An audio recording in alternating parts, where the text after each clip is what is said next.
Autrefois, dans nos campagnes, on les appelait les rebouteux, les guérisseurs. Désormais, les ostéopathes animaliers doivent étudier 5 ans pour obtenir un diplôme et le faire valider par l'ordre des vétérinaires. Donc là, au début, justement, je fais un peu, on appelle ça un palpatoire. Je vais prendre contact avec l'animal et puis regarder un peu la globalité, savoir où est-ce que j'ai les tensions, les contractures. Voir déjà, ça me donne une première indication sur ce que je vais aller chercher et travailler.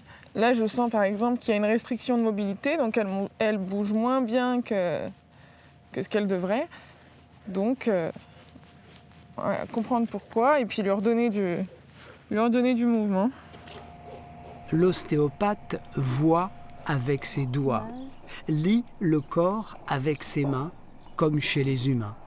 Dès l'âge de 3 ans, Emma montait à cheval. C'est dire si elle les connaît.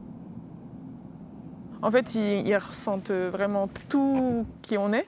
Donc si on arrive un peu craintif, ils vont se dire si elle a peur, il faut avoir peur. Donc ils vont pas être à l'aise et puis ils peuvent avoir peur. Mais si on est sûr de soi, ils vont être confiants et normalement ça se passe bien. Emma traite 25 animaux par semaine, du chaton au taureau, tous différents, et de plus en plus de chiens. On a de plus en plus aussi de séances en préventif, annuelles, pour voir si tout va bien, alors qu'avant on était vraiment dans du curatif, ils appelaient quand il y avait un problème, et par recommandation d'un véto, d'un vétérinaire, parce qu'ils ne savaient pas forcément que ça existait. Cet ostéopathe facture sa consultation entre 70 et 90 €.